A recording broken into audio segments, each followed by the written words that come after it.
My hands trembled so much I could barely hold the steering wheel when I parked at the hospital. The phone call had been too short, too cold. Your daughter is here. Come immediately. Nothing more. No explanation about what had happened to Laura. No word about her condition. Just that mechanical tone that made my heart race. I ran through the white corridors, my purse bumping against my hip, the sound of my shoes echoing off the cold walls. 64 years of life, and I had never felt so afraid. Laura was everything to me. My only daughter. After I lost my husband 3 years ago, she was the only family I had left. The hallway seemed endless. Signs pointed directions that I could barely read through the tears that insisted on blurring my vision. ICU. Emergency. Admissions. Which one led to my girl? Excuse me. I called to a nurse hurrying by. I'm looking for my daughter, Laura Chen. They said she's admitted. The woman checked a clipboard, her eyes scanning a list. Room 304, third floor. I didn't wait for the elevator. I ran up the stairs, ignoring the pain in my knees that complained with every step. My breathing was heavy when I finally reached the third floor. The corridor was quieter here. Darker. The fluorescent lights flickered irregularly, casting strange shadows on the walls. 302. 303. My heart pounded as I approached room 304. It was then that a firm hand grabbed my arm. Don't go in. The voice was low, urgent. I turned, frightened. A young nurse, maybe in her 30s, was pulling me to the side. Her brown eyes were wide, and there was something in them that made me freeze. Fear. Urgency. And something else I couldn't place. What are you doing? I whispered, trying to pull away. My daughter is in there. I know. That's exactly why you need to hide. Now. She gently pushed me toward a small supply room nearby. Please, trust me. Your name is Helena, right? How did she know my name? My heart raced even more. Who are you? What's happening to Laura? My name is Rachel. She glanced quickly down the corridor before ushering me into the dim little room. Shelves loaded with medical supplies surrounded us. The smell of disinfectant was strong, nauseating. And your daughter is alive, but in much greater danger than you realize. Danger? What kind of danger? My voice came out louder than I intended. Rachel put a finger to her lips. Quiet. Please. She closed the door, leaving only a crack. Through it I could see the door to room 304. Her husband is in there right now. With a lawyer. Daniel. But what? I stopped. Something in her tone made me swallow the next words. Listen, Rachel whispered, her eyes fixed on the crack in the door. I've worked here 5 years. I've learned to recognize when something is wrong. And everything about your daughter's case has been wrong since she was admitted 3 days ago. 3 days. My voice faltered. She's been here 3 days and nobody told me? Exactly. Rachel turned to me, and I saw something that scared me more than any word. A cold determination. Officially, she suffered a fall at home. She hit her head. She lost consciousness.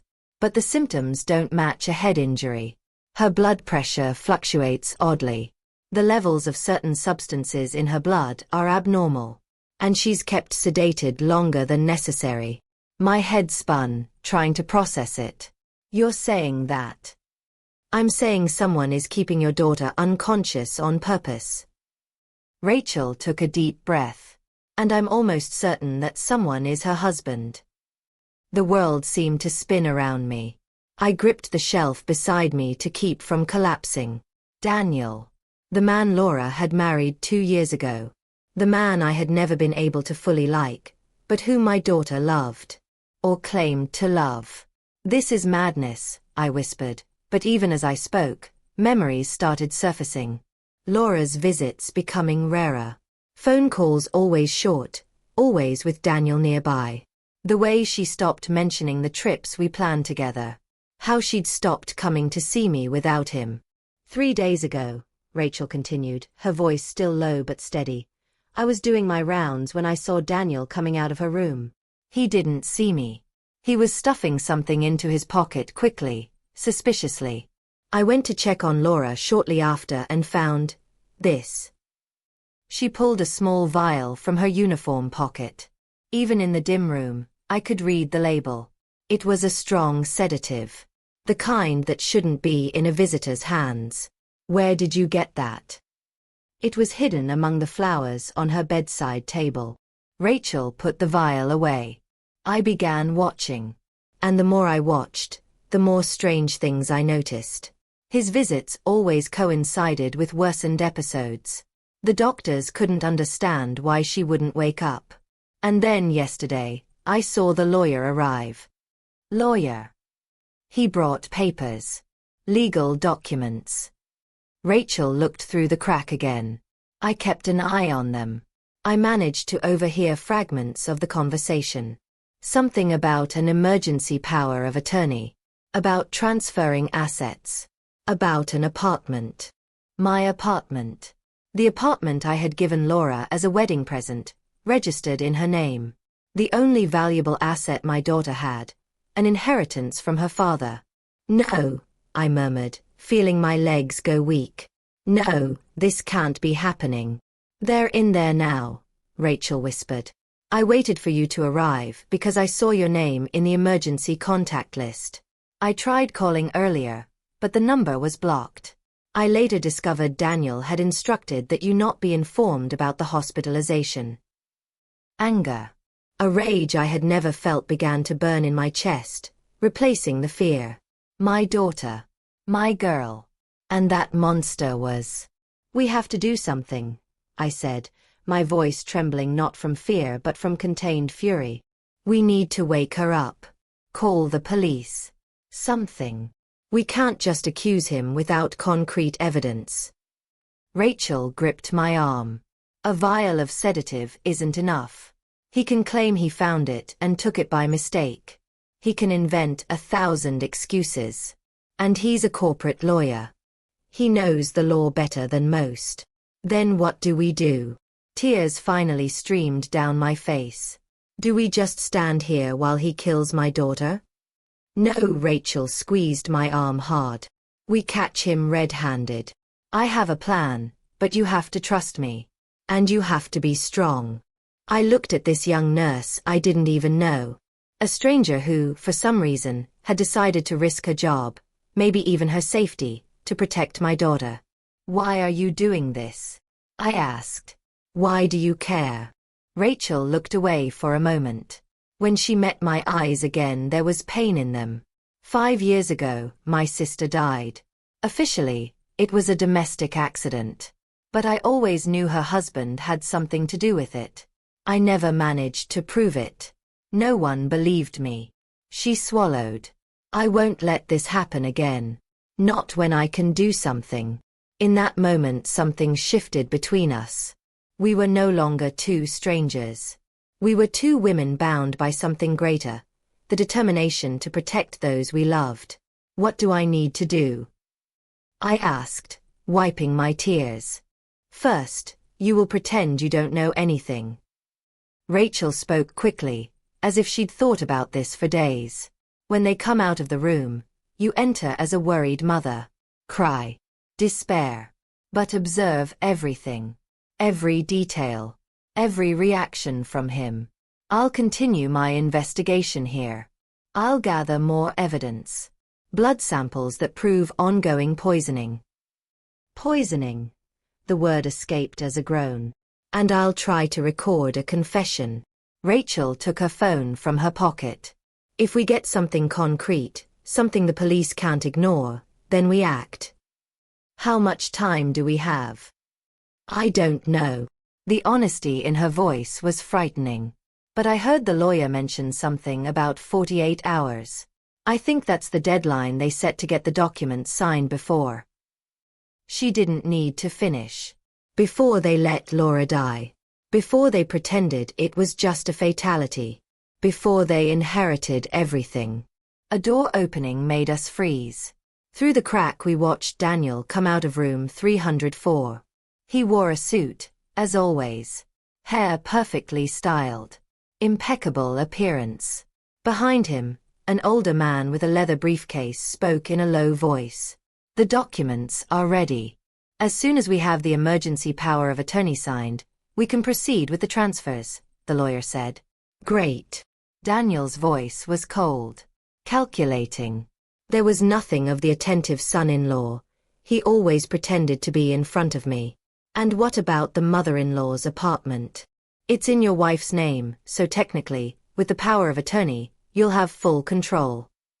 A pause.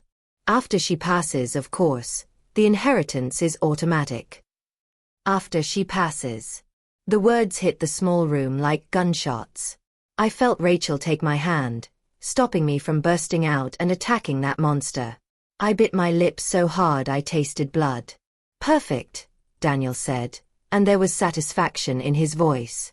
Satisfaction at planning my daughter's death. Keep everything legally tidy. There can be no room for questions. Relax.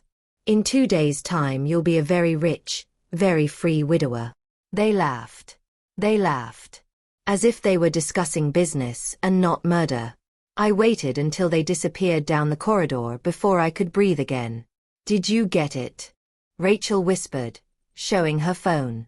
The screen indicated it was recording. I nodded, unable to speak. Good. Now we make them pay. She put the phone away. But you have to act natural. Go in. Cry for your daughter. And let him think he's winning. How am I going to look at him without?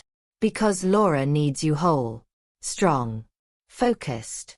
Rachel opened the door. You can do it. I know you can. I took a deep breath. She was right. There was no room for weakness now. My daughter was there, unconscious, being slowly poisoned by the man who had promised to love her. And I was the only thing between her and death. I walked to the door of room 304. My hand trembled as I touched the doorknob. When I pushed the door open and saw Laura in that bed, pale, attached to tubes and machines, my heart broke. But I didn't let the tears fall. Not yet. Because there was work to be done. And Daniel was going to pay for every second of suffering he caused my girl.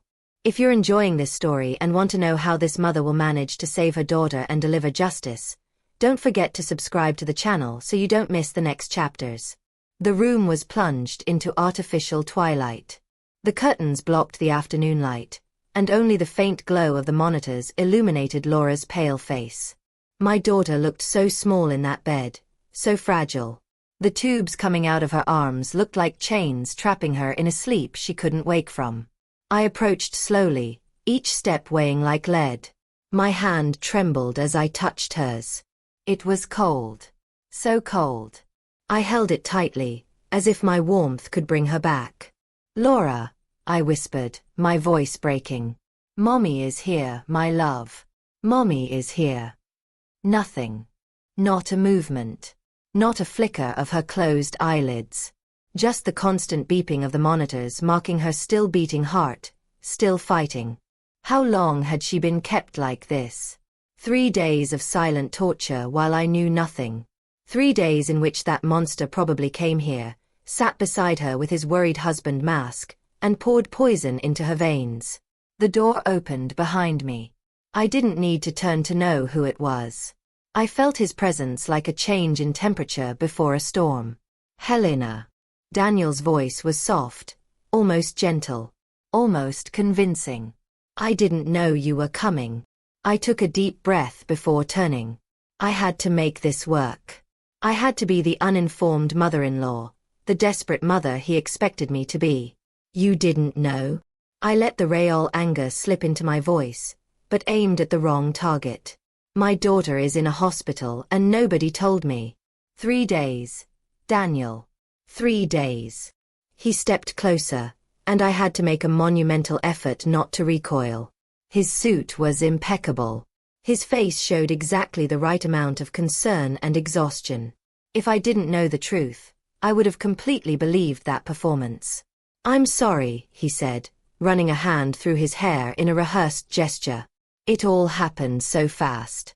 Laura fell at home, hit her head, and when I saw her, she was unconscious. I called the ambulance immediately. I was so terrified I didn't even think to call you. Forgive me. Liar.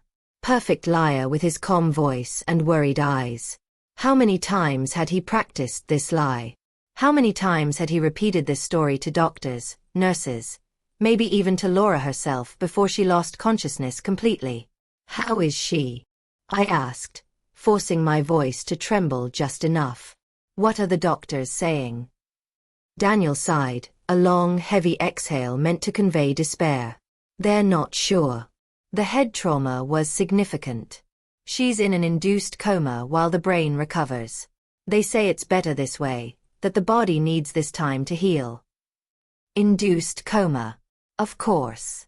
The perfect excuse to keep her sedated indefinitely. Can I stay with her? I asked, already knowing the answer. Of course, of course. He made an open-handed gesture. But maybe you should rest a bit first. You look exhausted. There's a cafeteria on the ground floor. Go get a coffee, eat something. I'll stay here with her. As if I were going to leave my daughter alone with him for a second. I'm fine, I replied, holding Laura's hand again. I want to stay. I saw something flash in his eyes. Irritation? Frustration? But it vanished so quickly it could have been my imagination. I understand. He pulled up a chair and sat on the other side of the bed. Then we stay together. After all, we're all Laura has now. The words were sweet, but there was something underneath them. A veiled threat. A reminder that he was the husband, the next of kin legally, while I was just the mother. And legally, especially if he got that power of attorney, he would have all the control. We stayed silent for long minutes. I watched Laura, but in the reflection of the monitors, I could see Daniel. He checked the clock occasionally, checked his phone.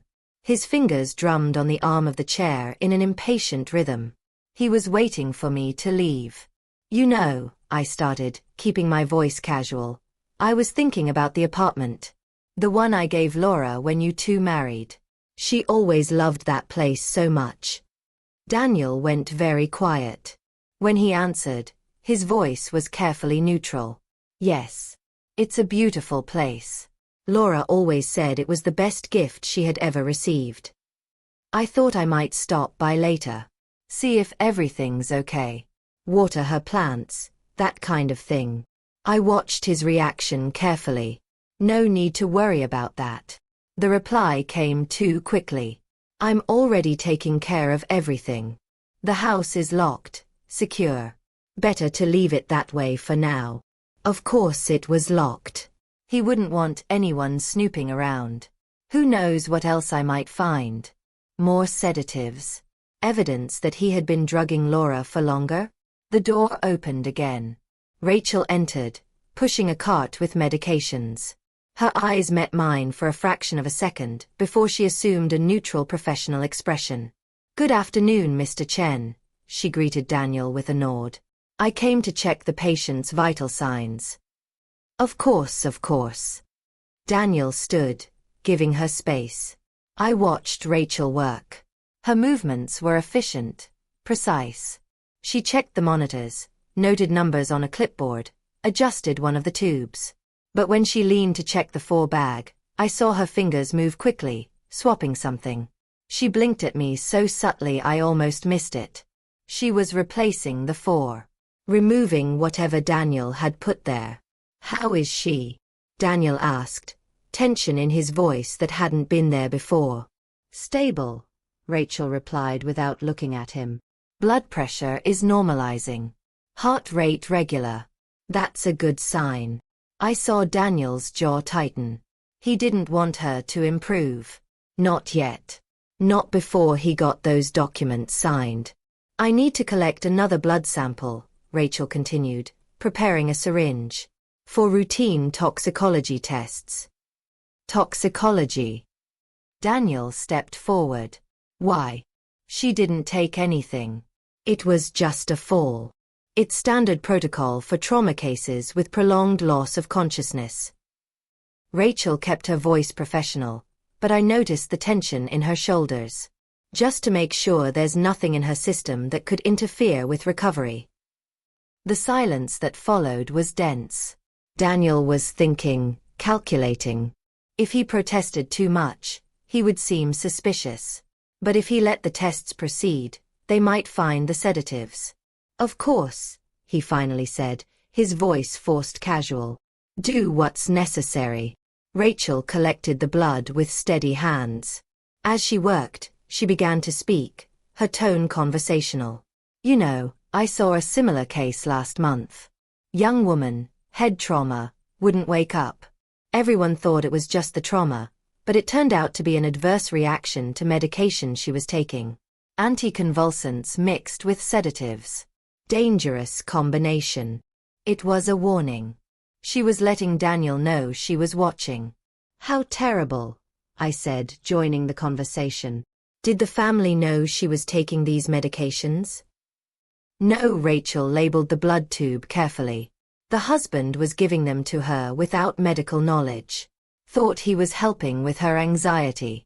Nearly killed her. Nearly. Daniel was very still now. Nearly. But we caught it in time. She woke up, told everything, and well, Rachel shrugged. Let's just say he won't be able to do that to anyone else for a long time. The threat was clear. Daniel understood. I understood.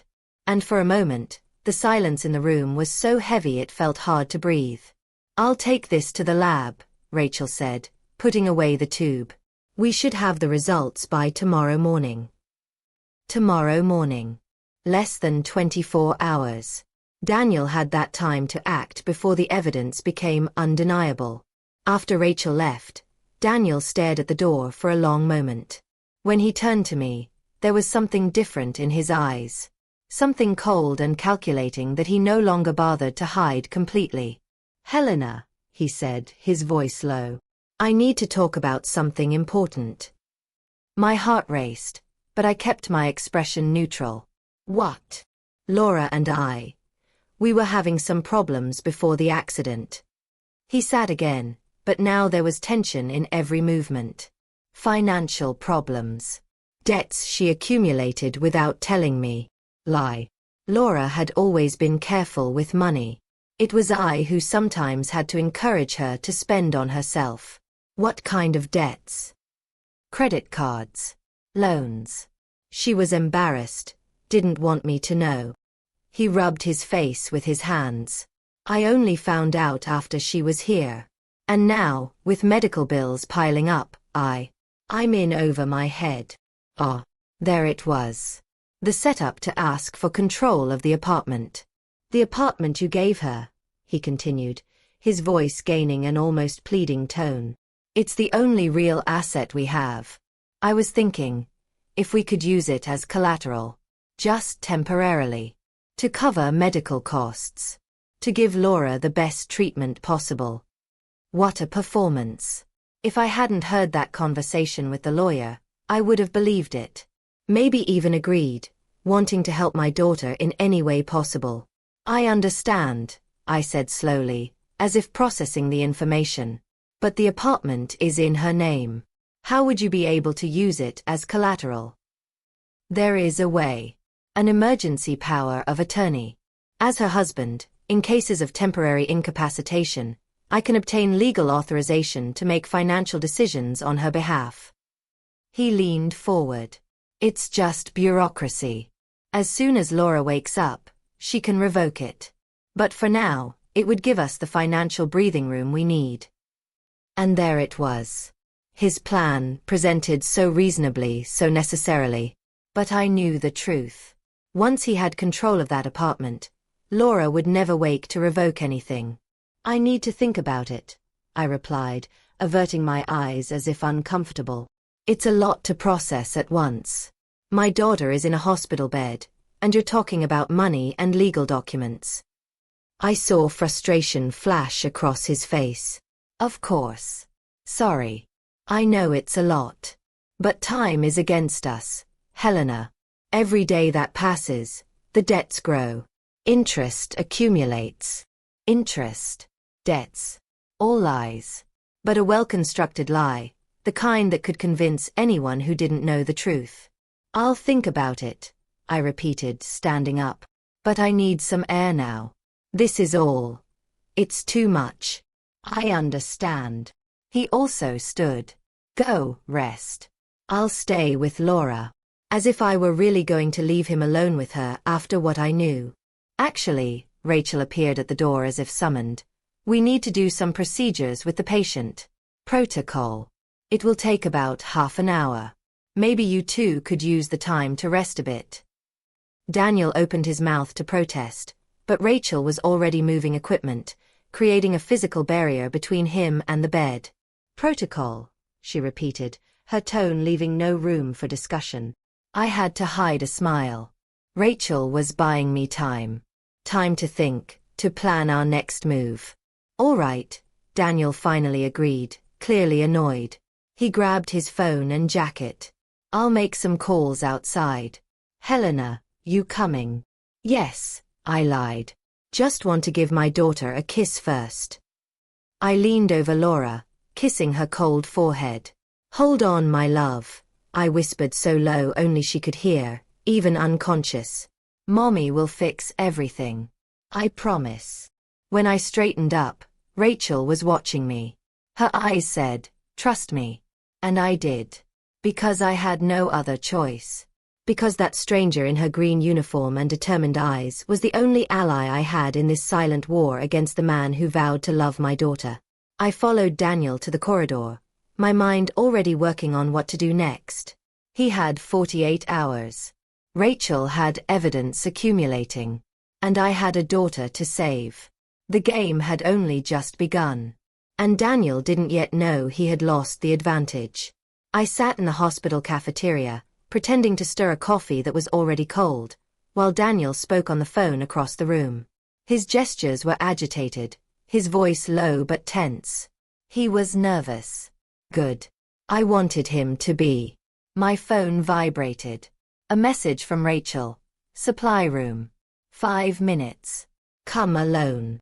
I waited for Daniel to finish the call and returned to the table. He had a deep furrow between his brows, and for the first time since I'd met him, he looked genuinely concerned. Are you okay? I asked, keeping my voice soft and maternal. Yes, yes. He forced a smile that didn't reach his eyes. Just taking care of some things at the office.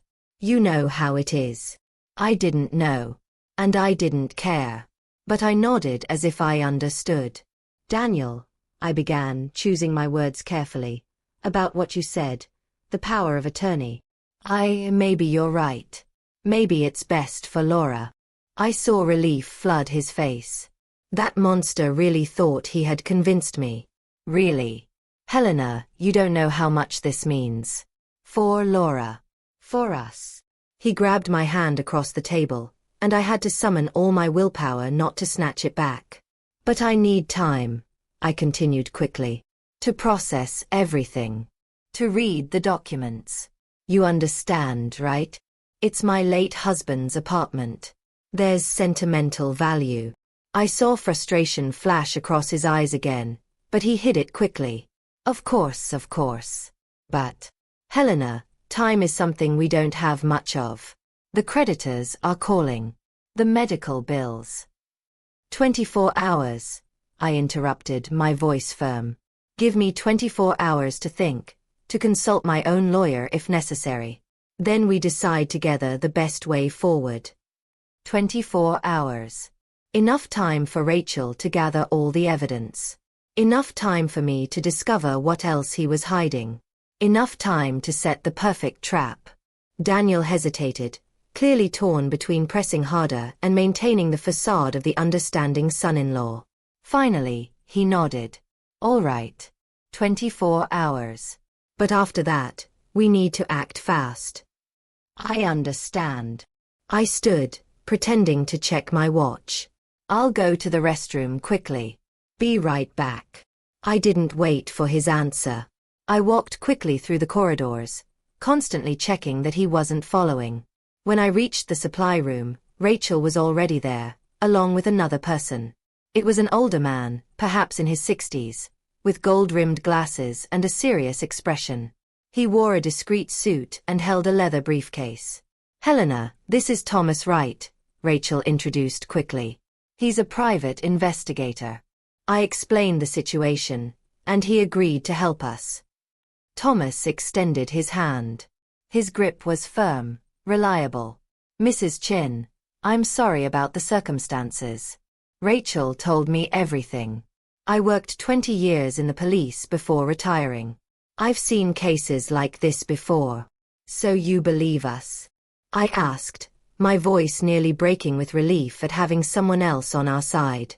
"I believe the evidence," he replied, opening the briefcase. "And the evidence is piling up in favor of your theory." Rachel gave me the recording of the conversation between Daniel and the lawyer. "I've already identified him. His name is Peter Morrison, known for questionable work involving inheritances and emergency powers of attorney. There are 3 previous cases where his clients were investigated for fraud, though none resulted in conviction." "He's clever," Rachel added, her voice bitter. "He knows exactly where the line is and how not to cross it. Or at least, how not to leave evidence when he does." "But this time will be different," Thomas said with conviction. "Because this time we have you, Rachel, monitoring every move. And we have Helena making Daniel believe he's winning." He spread some papers on the shelf in front of us. They were bank statements, property records, legal documents. "I investigated the couple's finances," Thomas explained. "There are no debts. None. The credit cards are zeroed. No loans in Laura's name. Daniel lied about absolutely everything. The anger I felt was so intense I had to lean against the wall. He had invented everything. Every word a calculated lie to manipulate me. More," Thomas continued, turning another page. "The apartment you gave your daughter is worth considerably more than you probably imagine. The area has appreciated a lot in the past 2 years. It's currently valued at nearly $2 million. $2 million. That was why. It was for money that he was willing to kill my girl." "There's more," Rachel said softly. "The blood tests I collected. I sent them to a private lab Thomas knows. They expedited the results." She handed me a paper. "Laura has high levels of benzodiazepines in her system, far beyond what any medical protocol would justify. She is being sedated continuously and deliberately." "Is that enough?" I asked, looking between the two. "To arrest him?" "It's a start," Thomas replied cautiously. "But we need more. We need to catch him in the act. We need a clear confession, direct physical evidence. And we need to ensure everything is done through the proper channels so there's no room for legal challenges." "I have a plan," Rachel said, her eyes shining with determination. "But it will require you to be very, very convincing, Helena." I listened as she explained. It was risky. It was terrifying. But it was our best chance. "I'll do it," I said when she finished. "Whatever it takes. For Laura." Thomas nodded approvingly. "Good. Now, there's something you need to do today. You need to go to the apartment." "Daniel said it's locked." "Exactly. And I bet there's a reason for that." Thomas handed me a small device that looked like a flash drive. "This is a hidden camera. Discreet but powerful. If you can get into the apartment, place it somewhere with a good view of the main room. I'll monitor remotely. If Daniel goes back there, I'll see what he does." "But how do I get in?" "He has the keys." Rachel smiled. "You're Laura's mother. Say you need clean clothes for her. Something personal from the bedroom. He can't refuse without looking suspicious. And if he refuses, we already know he's hiding something there." It made sense. A dangerous sense, but sense nonetheless. "There's something else," Thomas said, his voice growing more serious. "I found something interesting about Daniel. He was married before. 8 years ago, in another state. My heart stopped. What? To a woman named Victoria Adams. She had money. Rich family. 6 months after the marriage, she had a domestic accident. Fell down the stairs. Was in a coma for 2 weeks before dying. The room spun around me. No. There was no full investigation. It was ruled an accident. Daniel inherited everything. Sold the house, moved states, and eventually met Laura. Thomas removed his glasses, cleaning them slowly. The pattern is very similar. Women with valuable assets. Domestic accidents. Prolonged comas. And he always ends up a rich widower free of suspicion. He's a serial killer, I whispered, nausea rising in my throat. He's a predator, Thomas corrected. A very intelligent predator who chooses his victims carefully and plans every move. But this time, he made a mistake. He underestimated you. And he didn't count on someone like Rachel paying attention. Rachel held my hand. We'll catch him, Helena. We'll get justice for Laura and Victoria and for any other woman he may have harmed. I took a deep breath, forcing the panic down. There was no time to collapse. Only time to act. What do I do now? Now, Thomas said, putting away the papers. You go back and continue being the concerned but cooperative mother-in-law. Tomorrow morning, you ask to go to the apartment to get Laura's things. While you're there, plant the camera. Then come back and tell Daniel you need more time but that you're seriously considering his proposal. That will make him nervous, Rachel added. Nervous enough that he might speed up his plans. And when he does that, we'll be ready. And the police? I asked. When do they get involved? I have contacts, Thomas said. Detective Martinez, from the homicide department. He's solid, honest, and won't ignore solid evidence. But I need to deliver a complete case to him. Something that can't be contested or explained away. Give me 24 more hours, and I'll have exactly that. I nodded, feeling determination replace fear. I could do this. I had to. One more thing, Rachel said as I was about to leave. Laura is starting to respond. Not much, just small signs. Eye movement under the eyelids. Small muscle twitches. Now that I've replaced the contaminated 4, her body is beginning to process the sedatives out of her system. Tears filled my eyes. Will she wake up? If we can keep him away from her long enough, yes. But he'll notice too. And when he does, he may panic. Panic enough to do something drastic. Then we have to act fast. Exactly. I returned to the cafeteria, my heart pounding. Daniel was still there, but now there was someone else with him. Peter Morrison, the lawyer. They spoke quietly, heads close together. When they saw me, they quickly stepped back and assumed neutral expressions. Helena, Daniel stood. This is Peter Morrison, my lawyer. He's here to bring some documents for me to review. Nothing related to what we discussed, just work. A lie. Of course it was related. Probably the power of attorney documents, ready to be signed as soon as he got my approval. Nice to meet you, Mrs. Chen, Peter said, extending his hand. His smile was too professional, his eyes too cold. I touched his hand briefly, wanting to wash mine afterward. Likewise. Well, Peter closed his briefcase. I'll leave you. Daniel, call me when you have updates. A meaningful glance passed between them. Remember, time is essential. After he left, Daniel turned to me. Sorry about that. Work doesn't stop, even at times like this. I understand. I sat, pretending to be tired. I wasn't faking exhaustion, but I was faking resignation. Daniel, about the apartment. I'll need some things from there for Laura. Clean clothes for when she wakes up. Maybe some photos, personal items she likes. Can you give me the keys? I saw hesitation in his eyes. I can get those things for you. I'd like to go. I kept my voice firm but non-confrontational. You know how it is. Motherly things. I want to choose personally. And besides, I need to see her home, feel her presence somewhere other than this cold hospital. He couldn't refuse without seeming controlling, without raising suspicion about why exactly he didn't want me to go.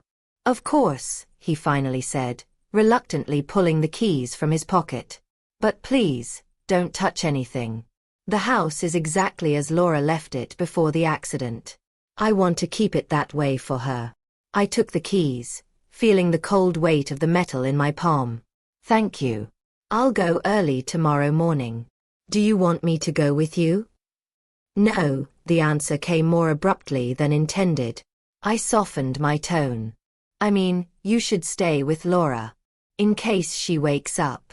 I'll go quickly, get what I need, and come back. Daniel nodded slowly, but his eyes were calculating something, planning something. Then it's decided, he said finally.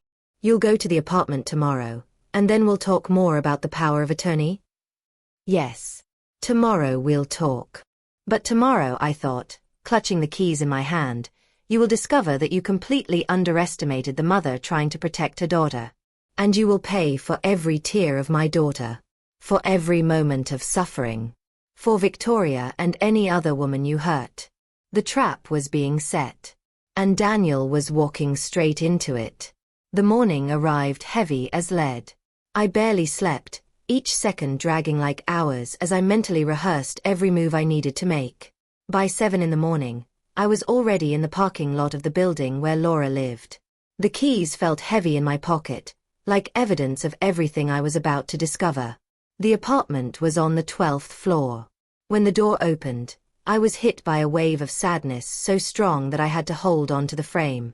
Laura's scent still lingered in the air. Lavender and vanilla, that combination she had worn since she was a teenager. Photos of us covered the living room walls. Me and her at graduation. Me and her on our last trip together to the beach. Me and her laughing, hugging, happy. Before Daniel. I closed the door and took a deep breath. There was no time for emotions now. There was work to be done. The living room was too pristine. Nothing out of place. No sign that anyone had lived there recently. It felt like a staged set, not a home. I walked slowly, observing every detail, searching for the perfect spot for the camera. The bookshelf. Tall enough for a good view, surrounded by books enough to look natural. I placed the small device between two thick volumes, adjusting the angle as Thomas had instructed. The tiny red light blinked once before going out. It was recording. I sent a quick message to Thomas. Camera installed. The reply came almost immediately. Receiving signal. Good luck.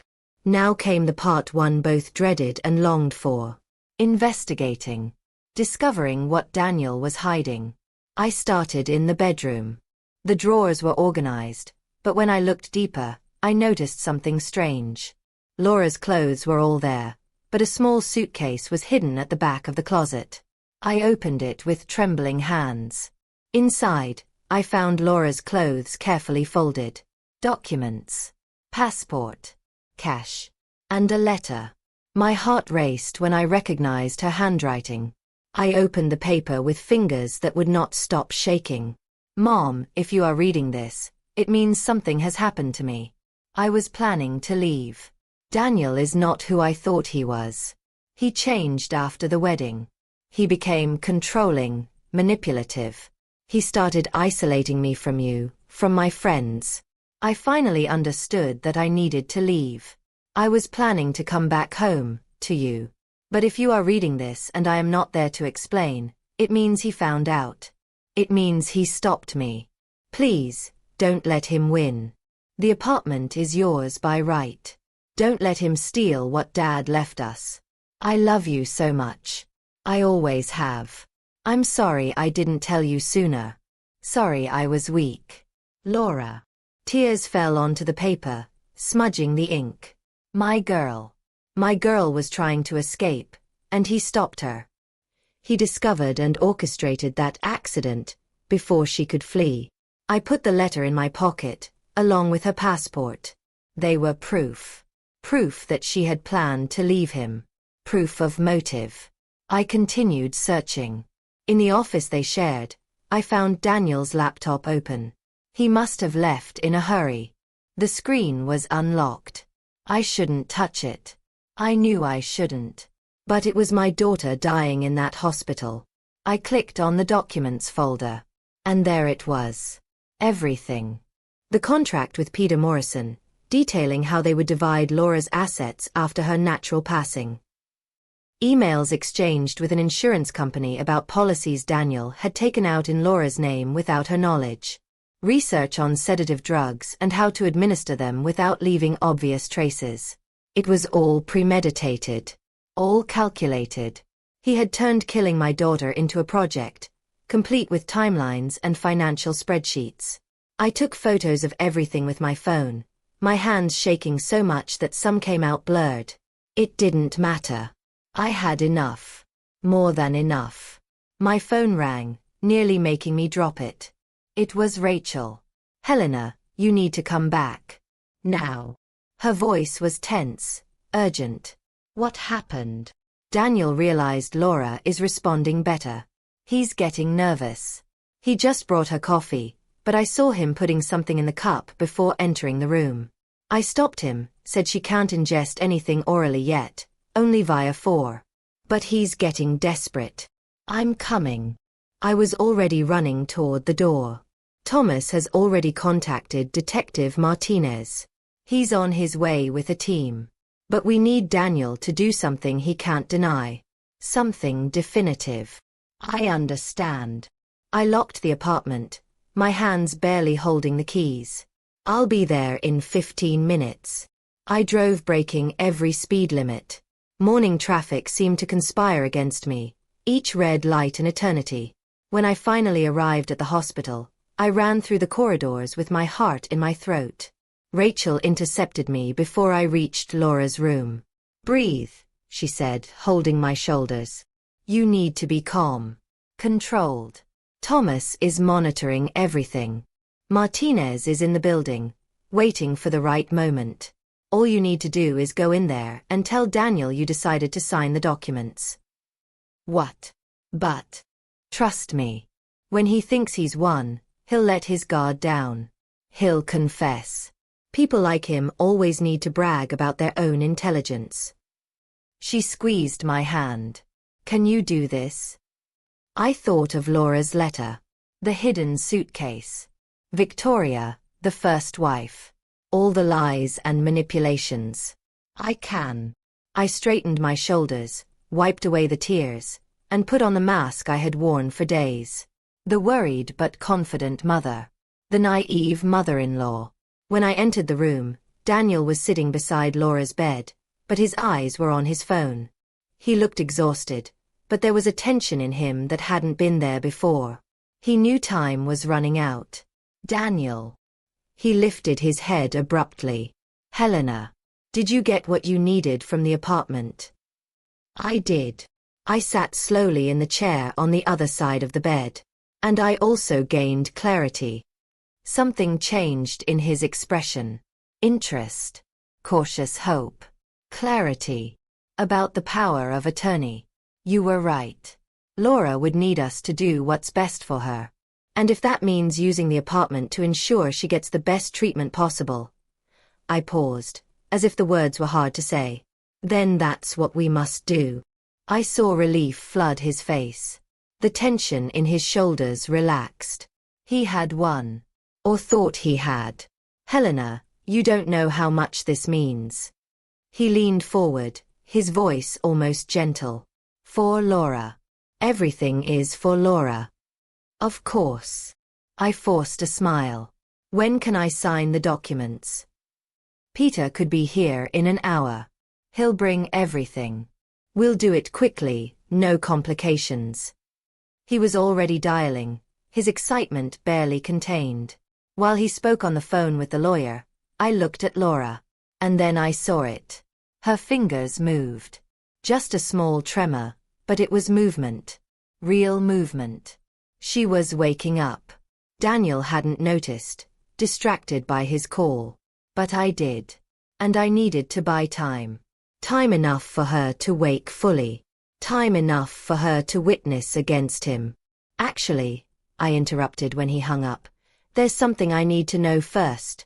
Before signing anything. He frowned. What? Your first wife. Victoria. The silence that followed was deafening. The color drained from Daniel's face. His eyes, once confident, became hard as stone. How do you know about Victoria? It doesn't matter how I know. What matters is that she died. Under circumstances very similar to what's happening with Laura. Don't you find that an interesting coincidence? He rose slowly. There was something different about him now. The mask had fallen. The man standing there was no longer the concerned son-in-law. He was something cold. Dangerous. You've been investigating. It wasn't a question. I have. I kept my voice firm, even with fear tightening my throat. And you know what else I found out? That there are no debts. That you lied about everything. That Laura was planning to leave you. She was. He emphasized the past tense, a cruel smile curving his lips. She was planning. But I found out in time. Just as I found out you are trying to sabotage me now. I'm not trying to sabotage anything. I'm protecting my daughter. Your daughter. He laughed, a humorless sound. Your pathetic daughter who couldn't see the obvious even when it was in front of her. Just like Victoria. Women so worried about being loved they don't notice when they're being used. So you admit it. My voice trembled, not with fear, but with rage.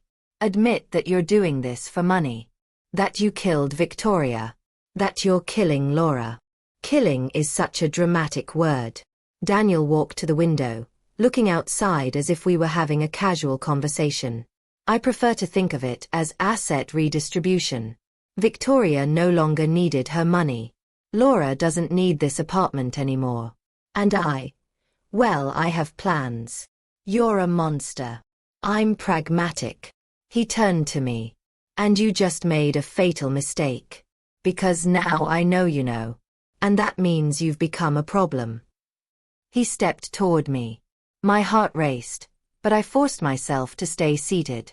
Not to show fear. What are you going to do? I challenged. Kill me too? Here in the hospital? With cameras everywhere. Accidents happen. Old mothers get emotional. Have heart attacks. Especially under stress.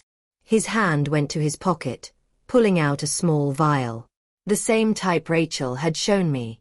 A small dose in your coffee and you'll just sleep. Like Laura is sleeping. Like Victoria slept. The door opened behind him. That's not going to happen. Daniel spun around. Rachel was there, but she wasn't alone. Thomas was with her. And behind them, two detectives in plain clothes, their badges clearly visible. Detective Martinez, the taller man said, stepping forward. We heard everything. Every word of your confession was recorded and transmitted. Daniel Chin, you are under arrest for attempted homicide, fraud, and conspiracy. I saw the moment Daniel understood. The moment he realized he had been caught. He looked at me, and there was pure hatred in his eyes. You, he spat. You set all this up. I protected my daughter. I stood, walking toward him until we were face to face. Something you could never understand because you are incapable of loving anyone beyond yourself. He tried to lunge, but the detectives were already on him, putting handcuffs on his wrists. You don't have enough evidence. My lawyer will get me out in hours. We have your recorded confession, Martinez said calmly. We have medical evidence of poisoning. We have your emails and financial documents. We have witnesses. And we have, he paused, turning to the bed, we have your victim waking up. We all looked. Laura. My Laura. Her eyes were opening. Slow, confused, but opening. Mom. Her voice was hoarse, weak, but it was the most beautiful voice I had ever heard. I ran to her, holding her hand, tears freely streaming now. "I'm here, my love. I'm here. You're safe now." Her eyes focused on Daniel being led away. He tried. "I know. But it's over. It's over." I kissed her forehead, her cheek, her hands. "You're safe. I promise."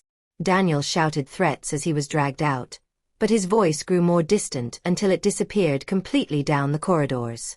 Rachel approached, gently touching my shoulder. There were tears in her eyes too. "We did it. We did it," I repeated, hardly believing it. Thomas waved from the doorway. "I'll need your formal statements. But that can wait. I'll let you have this moment." When we were finally alone, Laura and I, she weakly squeezed my hand. "Sorry, Mom. For everything. For not telling you." "No," I held her face gently. "There's nothing to apologize for. You survived. That's all that matters." And there, in that hospital room, with my daughter finally awake and safe, I finally let go of all the fear, all the anger, all the pain. We had won. And we would start again. Together. 3 months later, I sat on the polished wooden bench in the courtroom, watching the judge review the final documents of the case. Laura was beside me, her hand holding mine with a strength she hadn't had in so long. Rachel sat just behind us, having taken the day off to be present for this moment. Laura's recovery had been slow but steady. The first days were the hardest. She had to relearn simple things, like swallowing without pain, sitting without dizziness. The sedatives had taken their toll on her body, but her mind, her willpower, had always been unbreakable.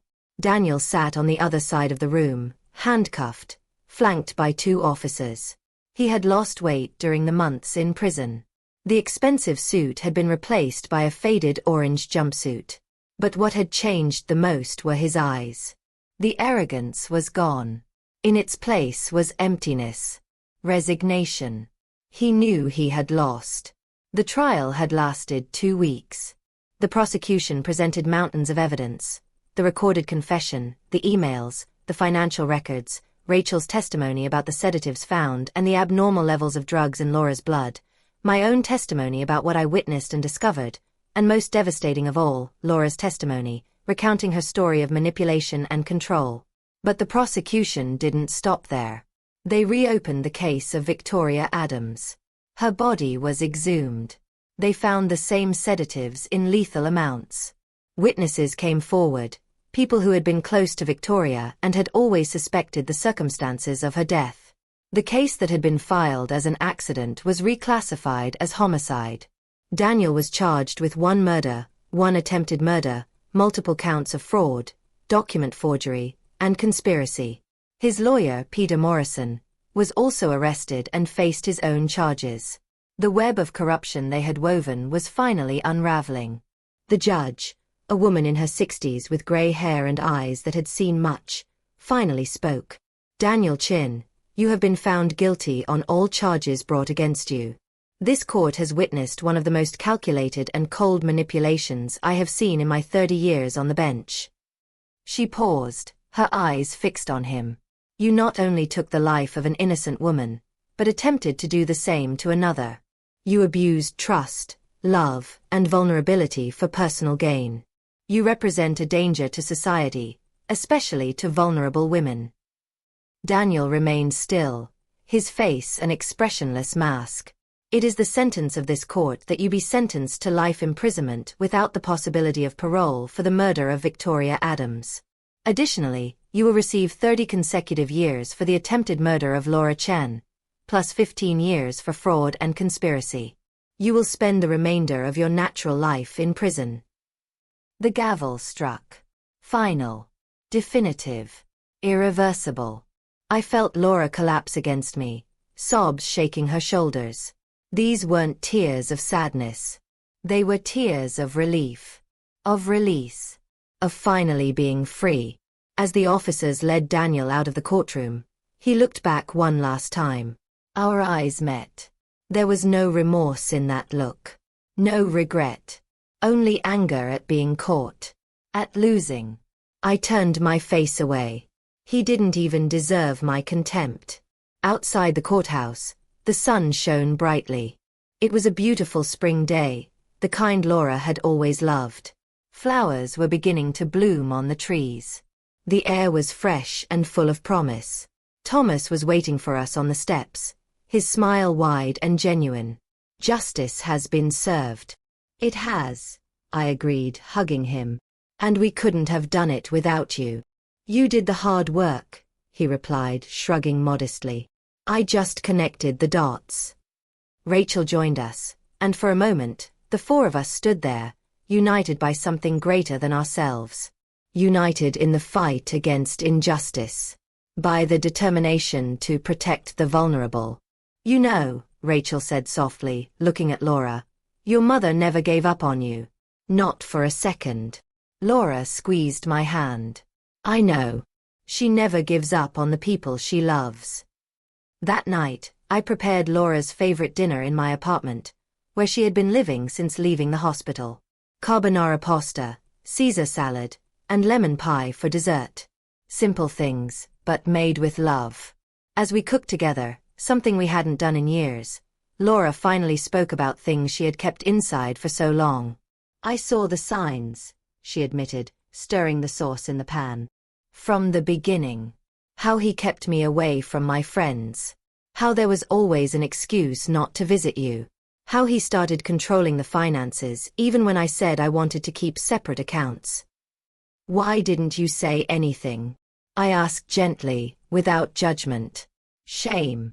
She paused, her eyes fixed on the pan. Shame for choosing wrong. For ignoring my instincts about him. You never fully liked Daniel, I knew that. But I was so determined to prove I could make my own choices, that I had found the right man, that I ignored all the warning signs. Laura, look at me. I waited until she met my eyes. You have nothing to be ashamed of. He was a professional manipulator. That's what he did. You didn't fail. He was the monster disguised as a human. Tears ran down her face. I should have listened to you. I should have trusted my instincts. And I should have insisted more. I should have fought harder to keep you close.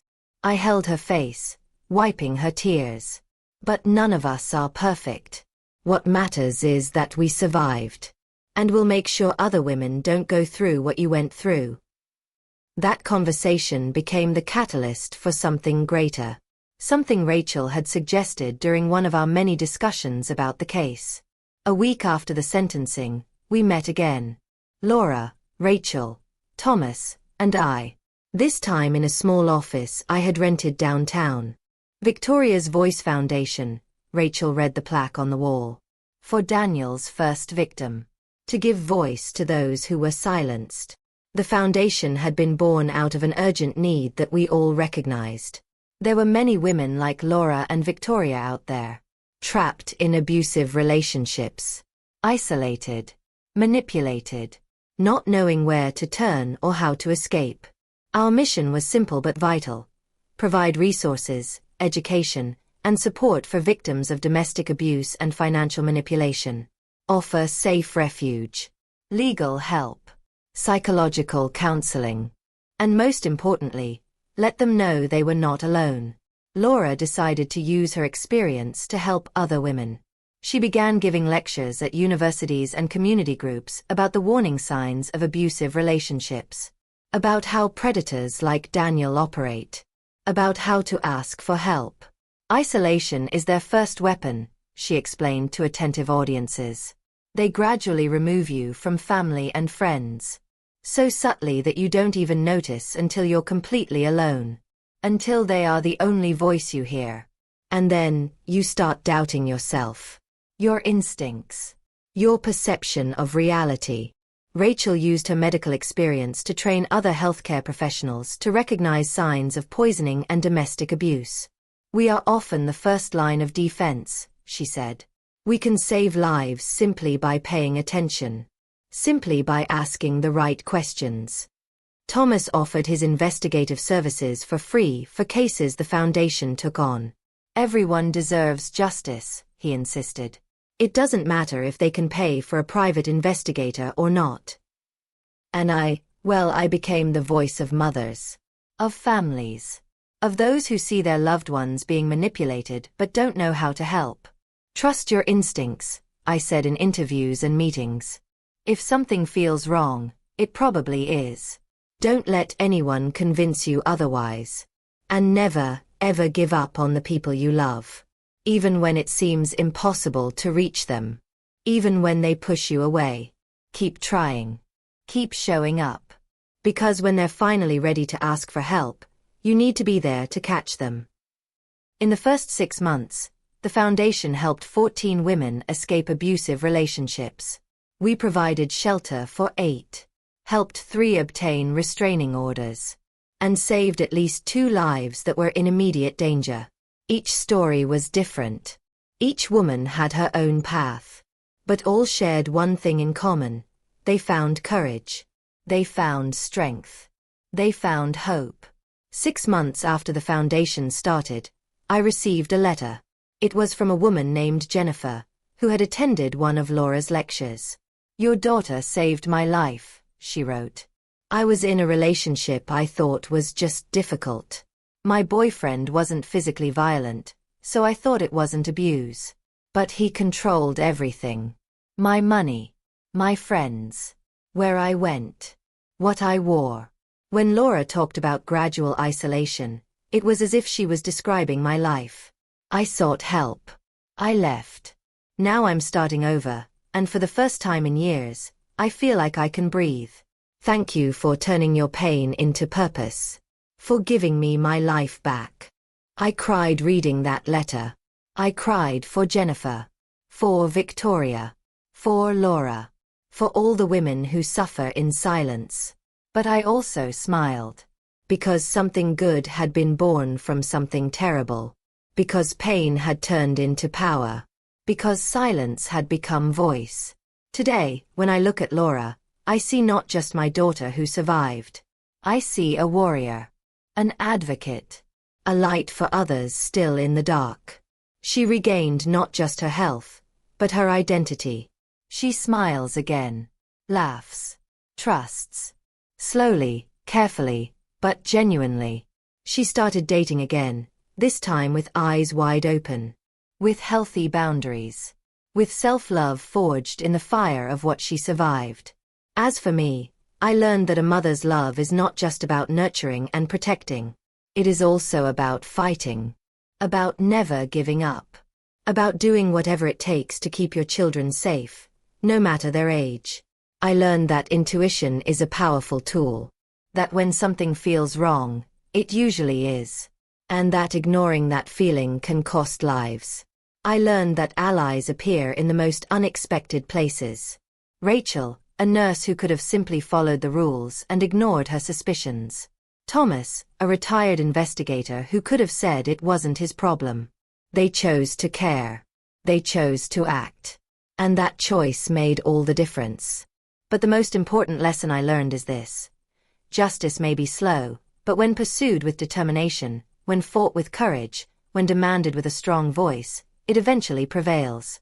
Daniel Chen is behind bars for the rest of his life. He cannot hurt anyone else. Victoria finally has justice. Laura finally has peace. And the foundation continues to grow. More volunteers join each month. More women are saved. More stories end not in tragedy, but in triumph. Today, I look back and see that night in the hospital. I see my despair. My fear. My loneliness facing a monster who seemed invincible.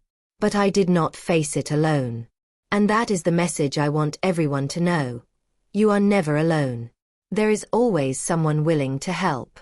There is always hope. There is always a way to fight.